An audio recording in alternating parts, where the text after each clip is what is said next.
Okay, so today we are going to be doing the question and answer part of my question and answer video. First off, I'd like to say thank you to everybody who left questions. You guys left super good questions, and I'm excited to share my answers with you all. Now, some people's questions lend themselves to longer answers, so I may have to cut this up into several videos because I do want to make sure that I have enough time to answer your question with enough detail instead of trying to just give really short answers and squeeze everything into one video. So, if you don't see your question answered in this video, don't worry, I will get to it in a later video. Okay, so first, I have a couple questions from Jessica, and she asked if you could go back in time and spend a week in any year ever before returning to the present. And yes, you could bring anything you bought then back with you to 2015. Which would you pick and why? This is actually a really hard question for me because there are lots of periods I would love to go and visit. I would love to go back and visit Elizabethan England. That is one of my favorite periods for costuming. And I would love to go there for shopping if I could have also unlimited money to buy all these fabulous fabrics to bring them back for costuming.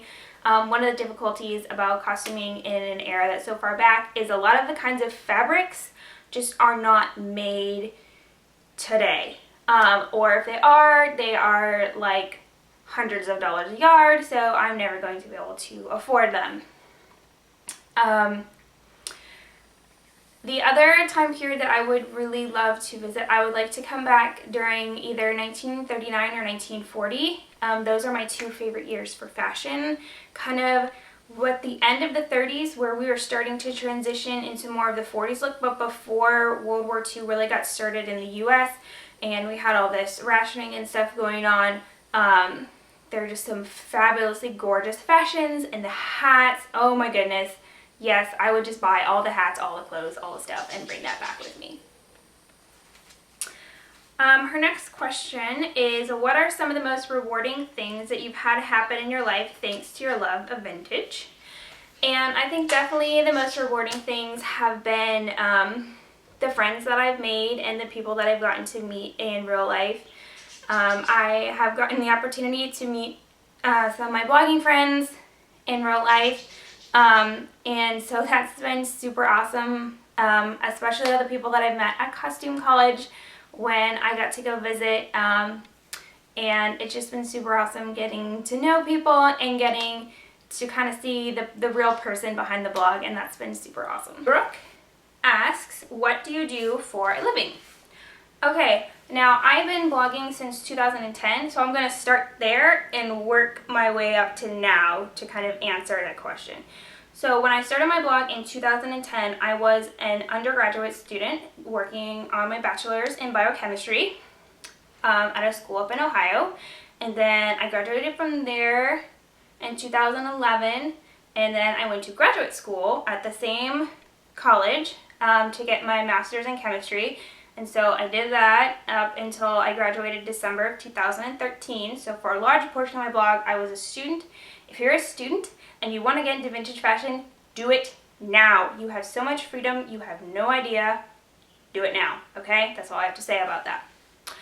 So after I graduated, I started teaching at a local community college, and I was teaching chemistry to freshman college students. And I did that all of 2014. I also, during 2014, started working as a lab instructor back at my old university that I graduated at. And that was super awesome because everybody there, I love them and they're awesome. And it was fun to be back at my alma mater. And then, at the end of 2014, I moved down here to Florida. Yay, Florida! But I had to leave my old job, which was really sad because I love both of the schools that I was working at, and it was super awesome. And I wish I could pick them up and move them down here, but that doesn't really work out so hot.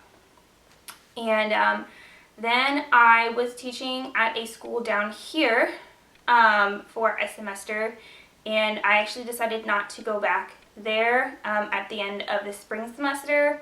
Mostly because they couldn't offer me more than one class this semester, and there wasn't another school that I could tag team with like I did in Ohio.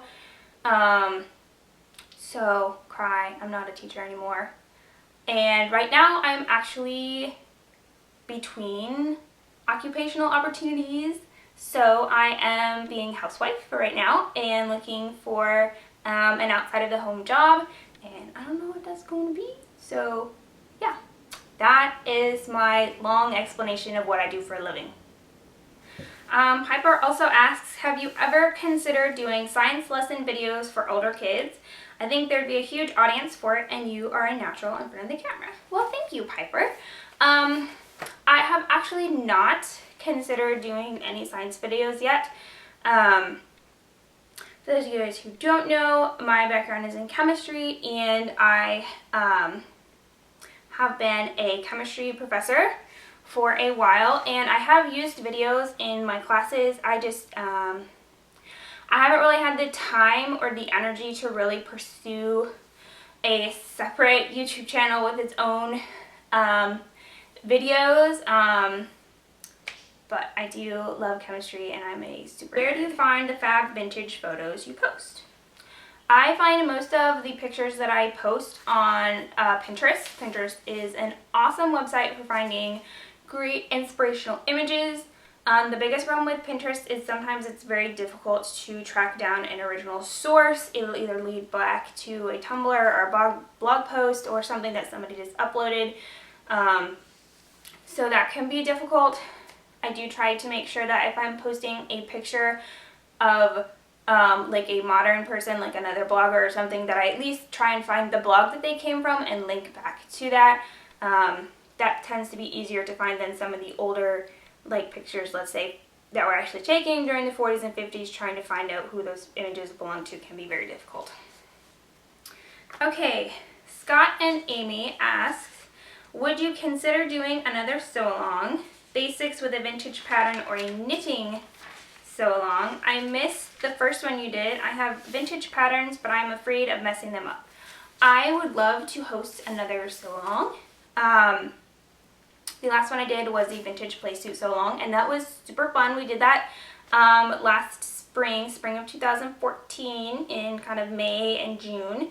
So if there is something that you guys would like to see as far as specifically what kind of garment we would like to sew together, or a period or a theme or something, please let me know down in the comments section, because otherwise I'll just pick whatever I want to do.